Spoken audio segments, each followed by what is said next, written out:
Hello friends, देखिए आज हम लोग स्टार्ट करने वाले हैं परमाणु मॉडल। तो देखिए यहाँ पे पढ़ेंगे परमाणु मॉडल होता क्या है, परमाणु मॉडल जो है कौन कौन से वैज्ञानिक आए और क्या क्या सिद्धांत दिए, और इसी एग्जाम में जो है हर एग्जाम में क्वेश्चन पूछा जाता है। ठीक है, और बहुत ही इंपॉर्टेंट चैप्टर है, इसलिए इसे एक बार ज़रूर पढ़िए। देखिए यहाँ पे है परमाणु मॉडल। परमाणु मॉडल पढ़ने के लिए सबसे पहले इसके बारे में कुछ चर्चा कर लेते हैं। देखिए परमाणु होता क्या है। तो परमाणु क्या होता है, परमाणु स्वतंत्र अवस्था में नहीं रहता है, स्वतंत्र अवस्था में नहीं रहता है परमाणु। उसके बाद परमाणु रासायनिक अभिक्रिया में भाग लेता है। यहाँ से पूछा जाता है कि परमाणु या अणु दोनों में से कौन है जो रासायनिक अभिक्रिया में भाग लेता है। तो रासायनिक अभिक्रिया में भाग लेता है आपको परमाणु हो जाएगा। जिससे हाइड्रोजन क्या है, हाइड्रोजन एक परमाणु है ना। लेकिन यहाँ पे H2 हो जाएगा, तो इसमें क्या हो, ये द्विप परमाणु का यानी कि अणु होता है। मतलब कि परमाणु परमाणु को मिलाकर के अणु बनता है और सिंगल को परमाणु बोलते हैं।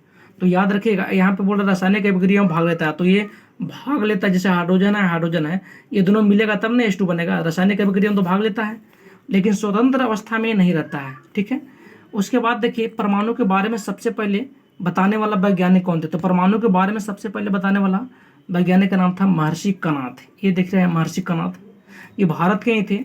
लगभग 500 ईसा पूर्व के बाद था कि परमाणु के बारे में सबसे पहले बताए थे। इन्होंने क्या कहा था पदार्थ को छोटे छोटे करने पर, मतलब कि पदार्थ को छोटा छोटा करिएगा। ठीक है, छोटे छोटे करने पर एक ऐसा समय आएगा ना कि उससे छोटा नहीं होगा।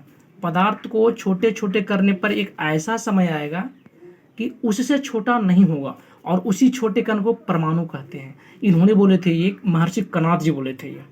ठीक है, याद रखिएगा, बहुत इंपॉर्टेंट ये, और एग्जाम के लिए एग्जाम में तो पूछा ही जाता है। उसके बाद देखिए एग्जाम में क्या पूछा जाता है कि एटम शब्द कौन दिया है। तो जो एटम शब्द है ये आपको डेमोक्रेटिस और लुसिपस, दो वैज्ञानिक थे, ये इन्होंने दोनों ने डेमोक्रेटिस आपको एटम शब्द दिया है। एक का नाम है डेमोक्रेटस और दूसरा का नाम है लुसिपस। ठीक है, यहाँ पे देखिए परमाणु के बारे में पहला सिद्धांत कौन दिया। तो परमाणु के बारे में सबसे पहले जो सिद्धांत दिया है वो है डाल्टन, जॉन डाल्टन का। ये 1808 ईस्वी में दिए थे। देखिए इन्होंने क्या दिए हैं। डाल्टन के परमाणु मॉडल के अनुसार क्या होता है कि डाल्टन का परमाणु सिद्धांत, सबसे पहले यहाँ से क्वेश्चन पूछा जाता है कि डाल्टन का जो परमाणु सिद्धांत है वो किस नियम पर आधारित है। तो याद रखिएगा, रासायनिक संयोजन के नियम पर, रासायनिक संयोजन के नियम पर आधारित है। बहुत इंपॉर्टेंट क्वेश्चन है ये। ठीक है, तो डाल्टन का परमाणु जो है, परमाणु सिद्धांत किस नियम पर है, तो रासायनिक संयोजन हो जाएगा आपको। उसके बाद देखिए रासायनिक संयोजन छोटा, मतलब कि हम लोग परमाणु मॉडल पढ़ रहे हैं, लेकिन थोड़ा सा इसके बारे में आ जाइए, एग्जाम में पूछा जाता है। देखिए रासायनिक संयोजन, इसमें आता है द्रव्यमान संरक्षण और एक आता है निश्चित अनुपात का नियम। तो ये पूछा जाता है एग्जाम में कि निश्चित अनुपात का नियम कौन दिया है। तो निश्चित अनुपात का नियम प्राउस्ट दिया है। प्राउस्ट एक वैज्ञानिक थे 1789 ईस्वी में। ठीक है, याद रख लीजिएगा। देखिए डाल्टन के अनुसार क्या था कि डाल्टन के अनुसार यौगिक का सूक्ष्मतम कण, जो यौगिक होता है, यौगिक का सूक्ष्मतम कण परमाणु कहलाता है। लेकिन एवोगाड्रो के अनुसार क्या होता है कि यौगिक के सूक्ष्मतम कण को अणु कहते हैं। ये याद रखिएगा। डाल्टन कहते हैं कि जो यौगिक का सबसे छोटा कण होता है ना भैया, वो परमाणु होता है। लेकिन एवोगाड्रो जी बोले थे कि नहीं, यौगिक का सबसे छोटा कण अणु होता है। अब देखिए, याद रखिएगा, इस तरह से एग्जाम में पूछा जाता है। उसके बाद देखिए डाल्टन अब ये क्या बोले थे, इन्होंने सिद्धांत में क्या कहे थे। सबसे पहला है कि प्रत्येक पदार्थ छोटे छोटे कणों से मिलकर बना है। इन्होंने बोले थे कि जो प्रत्येक पदार्थ है, दुनिया का कोई पदार्थ है ना, सब छोटा छोटा कण से मिलकर बना है। पहला ये बोले थे सिद्धांत में। उसके बाद बोले थे कि परमाणु अविभाज्य होता है। छोटे छोटे कणों से मिलकर ही बोले थे, लेकिन ये भी बोले थे कि परमाणु अविभाज्य होता है। ठीक है, अब यहाँ पे देखिए तीसरा बोले थे कि एक ही तत्व के परमाणु के रासायनिक और भौतिक गुण जो है ना वो समान होता है। एक ही तत्व के परमाणु जो होता है उसका रासायनिक और भौतिक गुण दोनों समान होता है, ये बोले थे ये। फिर बोले थे कि अलग अलग तत्वों का रासायनिक एवं भौतिक गुण समान नहीं होता है, मतलब कि इसका अपोजिट हो जाएगा। रासायनिक अभिक्रिया से परमाणु उत्पन्न नहीं किया जा सकता है, ये भी बोले थे कि रासायनिक अभिक्रिया जब करिएगा, कोई भी रासायनिक अभिक्रिया, जैसे हाइड्रोजन को मिलाते हैं क्लोरीन, तो क्या बनेगा HCl। तो यही कहते हैं कि जब रासायनिक अभिक्रिया करिएगा तो इसे परमाणु या नहीं बनेगा, ये क्या बनेगा, अणु बन जाएगा उसे। ठीक है, तो खैर बात सही है। अब यहाँ पे देखिए, तो इनको कुछ दोष भी हो गया। अब इनको दोष क्या हो गया कि जो बोले थे, सबसे पहले बोले थे कि परमाणु अविभाज्य, मतलब इसको खंडित नहीं किया जा सकता है, लेकिन ये गलत है, परमाणु को तोड़ भी सकते हैं। ये पहला इनको दोष हो गया था, पहला ये गलत दिए थे। ठीक है, उन्होंने उनके बाद बोले, ये क्या बोले थे कि एक ही तत्व के जो परमाणु है ना, यहाँ पे देखिए रासायनिक और भौतिक गुण समान होता है, लेकिन ऐसा नहीं है, सब में ऐसा नहीं होता है। ठीक है, किन्हीं का जो अगर परमाणु द्रव्यमान समान है और परमाणु का जो मतलब कोई ऐसा तत्व होता है जिनके परमाणु द्रव्यमान समान होते हैं, ठीक है, लेकिन उनको आप उसको क्या बोला जाता है, उसी को तो समस्थानिक बोलते हैं जैसे, ठीक है। तो ये सब में नहीं होता, ये भी इनको गलत था, ठीक है। तो इस प्रकार इनको कुछ दोष निकले। उसके बाद देखिए जब ये मॉडल दिए डाल्टन के बाद, उनके बाद आए थॉमसन। अब थॉमसन जी क्या हैं, इनको बारे में थोड़ा सुन लीजिए, थॉमसन जी क्या बोले थे, ठीक है। तो यहाँ पे देखिए थॉमसन मॉडल में सबसे पहले देखिए थॉमसन मॉडल जो है 1898 या कभी कभी आपको 93 ऑप्शन के अनुसार देखिएगा, ठीक है। 98 रहेगा तो 93 नहीं रहेगा। तो थॉमसन मॉडल जो है 1898 में दिया गया था। और इन्होंने क्या बताया था, बोले थे परमाणु के बारे में कि परमाणु एक धनावेशित गोला है। ये बहुत इंपॉर्टेंट क्वेश्चन है, पूछा जाता है कि कौन सा वैज्ञानिक जो मॉडल दिए थे वो बोले थे कि परमाणु एक धनावेशित गोला है। तो ये थॉमसन थे। थॉमसन के अनुसार क्या है, परमाणु एक धनावेशित गोला है जिसमें ऋणावेशित कण इस प्रकार रहती है कि पूरा परमाणु उदासीन हो जाता है, याद रखिएगा। देखिए ये आपको बनाए थे परमाणु, और ये धनावेशित, इनको बोले थे कि ये जो परमाणु इनको धनावेशित गोला है और इनके अंदर देखिए इलेक्ट्रॉन है ना, है इस तरह से, ठीक है। तो ये बोले थे। आपको देखिए एक चित्र और यहाँ पे देख लीजिए, आपको एनसीईआरटी बुक में है, देखिए इन्हीं के बारे में बोले थे कि परमाणु एक धनावेशित गोला है। देखिए यहाँ पे पॉजिटिव है, पॉजिटिव, यहाँ पर ऋणावेशित भी है, ठीक है। ये है आपको थॉमसन मॉडल, ठीक है। तो ये याद रखिएगा। चलिए अब हम लोग आगे पढ़ते हैं। यहाँ पे क्या है, परमाणु देखिए, परमाणु का जो आकार होता है 10 मीटर के आकार का होता है, ठीक है। उसके बाद देखिए एक ये भी याद रखिएगा, नोट में है, ये तो मॉडल में नहीं है लेकिन दिखा दिए हैं, एग्जाम में पूछा जाता है। पूछा जाता है हाइड्रोजन की साइज कितना होता है। हाइड्रोजन की जो साइज होता है ना वो आपको 10 मीटर होती है, ठीक है। उसके बाद देखिए और इन्होंने क्या बोला था कि इसमें समान रूप से इलेक्ट्रॉन होते हैं। जो आपको ये मॉडल दिए थे, बोले थे कि इसमें जो इलेक्ट्रॉन होता है कैसा होते हैं, एक समान रूप से होते हैं, समान रूप से इलेक्ट्रॉन होता है, इस तरह से रहते हैं। ये नहीं कि चारों मतलब कि एकदम घुला मिला उस तरह से नहीं रहता है, सब समान रूप से रहता है, ठीक है। और ये याद रख लीजिएगा, बहुत इंपॉर्टेंट, यहाँ से पूछा जाता है, ठीक है। इस तरह से आपको प्लस दे देगा, प्लस दे देगा, प्लस दे देगा और मान देगा इलेक्ट्रॉन में, ठीक है। पूछेगा ये कौन सा मॉडल दिए हैं, तो यही तो दिए हैं थॉमसन मॉडल। ये आकृति से भी पूछा जाता है, याद रखिएगा, ठीक है। चलिए उसके बाद देखिए इसको और क्या बोला जाता है, थॉमसन मॉडल को बोला जाता है plum pudding model, plum pudding model, या फिर तरबूज की बूंदी भी बोला जाता है, ठीक है, याद रखिएगा।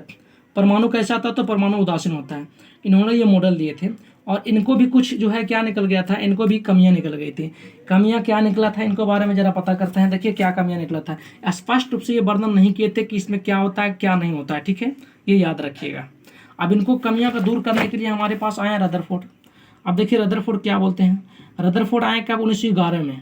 अब 1911 में आया तो क्या किए कि एक सोने के पत्थर बनाए, चित्र में जैसा कि आप देख रहे हैं वो लिखा हुआ है पतला, है ना, ये वाला देखिए, सोने के एक पत्थर बनाए और इसका पर्दा लगा दिए जस्ता का, किस चीज़ का, जस्ता का लगा दिए। अब यहाँ से देखिए अल्फा कण है, अल्फा कण को इस पर छोड़ रहे हैं। अब भैया अल्फा कण को जब छोड़ रहे हैं तो क्या होता है ना कि कुछ ऐसा किरण है, जो ऐसा कण है ना, ये इनको जो सोना का जो पत्थर है इसको पार कर जाता है। देखिए ये कुछ ऐसा है जो न्यून कोण में बढ़ जाता है, इधर उधर चल जाता है, और कुछ ऐसा कण है वो आपको वापस लौट जाता है, याद रखिएगा। तो देखिए क्या हुआ, जब ये प्रक्रिया किए तो अधिकतम देखें क्या ये कि अधिकतर अल्फा कण सोने की जो ये जो देख रहे हैं सोने की चादर को पार कर गए, ठीक है, बिना विक्षेपित हुए। और बहुत कम अल्फा कण ऐसा है जो न्यून कोण पर विचलित हुए, न्यून कोण का मतलब इधर उधर मुड़ गए, देखिए। और बहुत कम अल्फा कण टकराकर वापस लौट गया, बहुत ये जो टकराकर ये भी बहुत कम लौटा। तो इससे निष्कर्ष निकालें कि परमाणु में अधिकतर भाग जो है खाली है भैया, रिक्त है, तब तो चल गया इन्होंने इसी तरह गया। उसके बाद दूसरा निष्कर्ष निकालें कि परमाणु का समान धनावेश एक जगह पर केंद्रित होता है। मतलब इसमें जो पॉजिटिव होता है ना, इसमें जो पॉजिटिव होता है, जैसे हम लोग अभी थॉमसन में तो पढ़े थे, क्या पढ़े थे, देखिए यहाँ पे, ठीक है, ये तो इनको रदरफोर्ड का याद रखिएगा। ये जो चित्र देख रहे हैं ये देख रहे हैं, और थॉमसन मॉडल देखिए, थॉमसन में सब प्लस प्लस था और यहाँ पे एक प्लस नाभि के बना हुआ है। ये मॉडल इस तरह से आपको एग्जाम में पूछेगा तो ये रदरफोर्ड का या पूछा जाता है, याद रखिएगा। ये है रदरफोर्ड का, और अभी जो दिखा रहे हैं यहाँ पे देखिए ये आपको किसका है, ये थॉमसन मॉडल का है, याद रखिएगा दोनों, ठीक है। चलिए अब हम आगे चलते हैं। तो यहाँ से निष्कर्ष निकालें कि परमाणु का अधिकतर भाग रिक्त होता है। परमाणु का समान धनावेश एक जगह पर होता है, मतलब उसमें जो पॉजिटिव होता है ना तो एक ही जगह पर होता है, मध्य में होता है, ये बोले थे, ठीक है, यही निष्कर्ष निकाले थे। उसके बाद देखिए नाभिक का व्यास पूछा जाता है, तो नाभिक का व्यास 10⁻⁻15 बताया थे कि जो नाभिक है ना, ये नाभिक है, नाभिक का व्यास 10⁻15 मीटर होता है, ठीक है। चलिए उसके बाद परमाणु क्या होता है, परमाणु एक अस्थायी होता है, ठीक है। अब यहाँ पे देखिए कुछ महत्वपूर्ण तथ्य हैं, उसको थोड़ा देख लीजिए। उदासीन कण के बारे में पता लगाने वाला वैज्ञानिक कौन थे? तो उदासीन कण के बारे में सबसे पहले पता लगाए थे चैडविक। उदासीन के बारे में तो ये बोले थे लेकिन पूरा रूप से फाइनल नहीं किए थे, लेकिन सबसे पहले पता लगाए थे चैडविक। बेरिलियम धातु का एक मतलब कि चादर लिए थे और अल्फा कण उस पर प्रवाहित किए थे, तब ये आया था। न्यूट्रॉन पर कोई आवेश नहीं होता, यही याद रखिएगा, ठीक है। चलिए अब देखिए यहाँ पे रदरफोर्ड हम लोग पढ़ दिए, और रदरफोर्ड मॉडल इसको दूर करने के लिए ये इनको भी कुछ कमियां था। कमियां क्या था इनको, वो भी देखिए हम बता देते हैं। इनको कमियां क्या था ना कि ये क्या बोले थे, देखिए रदरफोर्ड मॉडल की कक्षाओं में उपस्थित इलेक्ट्रॉन की संख्या, इसमें कितना इलेक्ट्रॉन है कितना प्रोटॉन है, इस तरह से ये इसको निश्चित नहीं बताए थे ये, ठीक है। इनको ये बोले थे कि निश्चित, और इन्होंने क्या बोले थे बताओ कि यहाँ पे देखिए जब इसके चारों ओर इलेक्ट्रॉन घूमेगा इस तरह से घूमता है, ये बोले थे ना कि इस इलेक्ट्रॉन जो है इनके चारों ओर घूमता है, और देखिए जब घूमेगा इस तरह से, मतलब ये बोले थे कि अस्थायी नहीं होता है, अस्थायी होता है। तो जब इसको चारों ओर घूमेगा तो कुछ तो ऐसा रूल आएगा, है ना, मतलब घूरते घूरते घूरते घूरते इसका एनर्जी जब कम होगा, जब घूमने में तो एनर्जी होता है ना, तो जब थक जाएगा तो लास्ट में क्या होगा, इसमें नाभिक में गिर जाएगा। लेकिन ऐसा नहीं होता, इलेक्ट्रॉन जो है नाभिक में नहीं गिरता, याद रखिएगा। तो यही इनका दोष था। इनको दोष को पूरा करने के लिए कौन आया हमारे पास, देख लीजिए। इनको दोष को पूरा करने के लिए आए थे नील्स बोर। ये है नील्स बोर। नील्स बोर आए 1913 में, 1911 में आए थे, 1913 में आए थे। ये जो है पूछा जाता है कि नील्स बोर कब दिए थे, तो 1913 में दिए थे। अब इसके अनुसार देखिए यहाँ पे देख रहे हैं ना, ठीक है। ये जो है क्या बोले कि परमाणु का केंद्र में नाभिक होता है, जैसा कि आप देख रहे हैं परमाणु के केंद्र में क्या है, नाभिक होता है, ठीक है। और उसमें प्रोटॉन और न्यूट्रॉन होता है, जो कि प्रोटॉन प्लस होता है, यही बताया था कि प्रोटॉन क्या होता है, प्लस होता है, ठीक है। इलेक्ट्रॉन नाभिक के चारों ओर निश्चित संख्या में घूमता है। इलेक्ट्रॉन जो है जो नाभिक के चारों ओर घूमता है ना, एक निश्चित मतलब ये बोल दिया कि इलेक्ट्रॉन जो घूमता है ना उसके लिए एक निश्चित जगह होती है, लेकिन वो जो है रदरफोर्ड नहीं बताया था कि निश्चित रूप होता है, ठीक है। तो एक निश्चित होता है, इसीलिए अस्थायी होता है परमाणु, याद रखिएगा। ये नहीं कि अगर यहाँ घूम रहा है इस तरह से ऐसे, ठीक है। अब यहाँ पे देखिए इलेक्ट्रॉन नाभिक के चारों ओर निश्चित त्रिज्या एवं ऊर्जा वाले पथ में गमन करती है, उसके लिए एक निश्चित एनर्जी भी होना चाहिए, ठीक है। और यहाँ पे देखिए कक्षा, कोश और ऊर्जा, यही बताया कि इसमें कक्षा होता है, कोश होता है और ऊर्जा होता है, जो KLMN दिए हैं सब यही दिए हैं, ठीक है। अब यहाँ पे देखिए ये नाभिक के चारों ओर सकेंद्रीय रूप से व्यवस्थित होती है। नाभिक है इसके चारों ओर कैसा सकेंद्रीय रूप से रहता है, ठीक है, सकेंद्रीय रूप से व्यवस्थित रहता है। इलेक्ट्रॉन उन्हीं कक्षाओं में चक्कर लगाता है जिनका कोणीय संवेग, याद रखिएगा बहुत इंपॉर्टेंट है ये, यहाँ पे इलेक्ट्रॉन उन्हीं कक्षाओं में चक्कर लगाता है जिनका कोणीय संवेग h/2π होता है। h/2π का गुणज होता है, ठीक है। और कोणीय संवेग यहाँ पे बराबर होता है, याद रखिएगा NH/2π। ये जो n हो गया ना वो कक्षा में घूमने वाली संख्या होगा, कितना घूम रहा है। जैसे KLM होता है ना, कक्षा क्या होती है, KLMN, ठीक है। तो यहाँ पे n नंबर के मानो 1 2 रखिए, इस तरह से रख सकते हैं। यहाँ h जो है क्या है, h प्लांक नियतांक है, इसको ऊर्जा बटा आवृत्ति बोलते हैं। और ये भी याद रखिएगा इसका मान 6.62 × 10⁻34 होती है, ठीक है, जूल सेकेंड। उसके बाद देखिए और ये बताए थे कि निम्न कक्षा से उच्च कक्षा में जाने पर ऊर्जा का अवशोषण करना पड़ता है। कहने का मतलब हुआ कि अगर इसमें कोई इलेक्ट्रॉन है, अगर मान लीजिए कि निम्न कक्षा से उच्च कक्षा में, यहाँ से यहाँ गया, ठीक है, मतलब कि नीचे से ऊपर गया, तो जब निम्न कक्षा से ऊपर कक्षा में जाएगा ना तो इलेक्ट्रॉन को इसको मतलब ऊर्जा को अवशोषण करना पड़ेगा, उसको ऊर्जा लेना पड़ेगा, याद रखिएगा।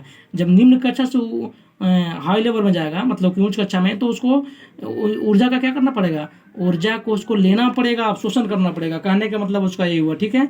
और जब उच्च कक्षा से निम्न कक्षा में आएगा तो ऊर्जा को त्यागना पड़ेगा, ये याद रखिएगा, ठीक है। बहुत ही इंपॉर्टेंट क्वेश्चन है और हर एग्जाम में पूछा जाता है, ठीक है। और चलिए तो ठीक है, इसको एक बार जरूर देखिए। Okay, thank you.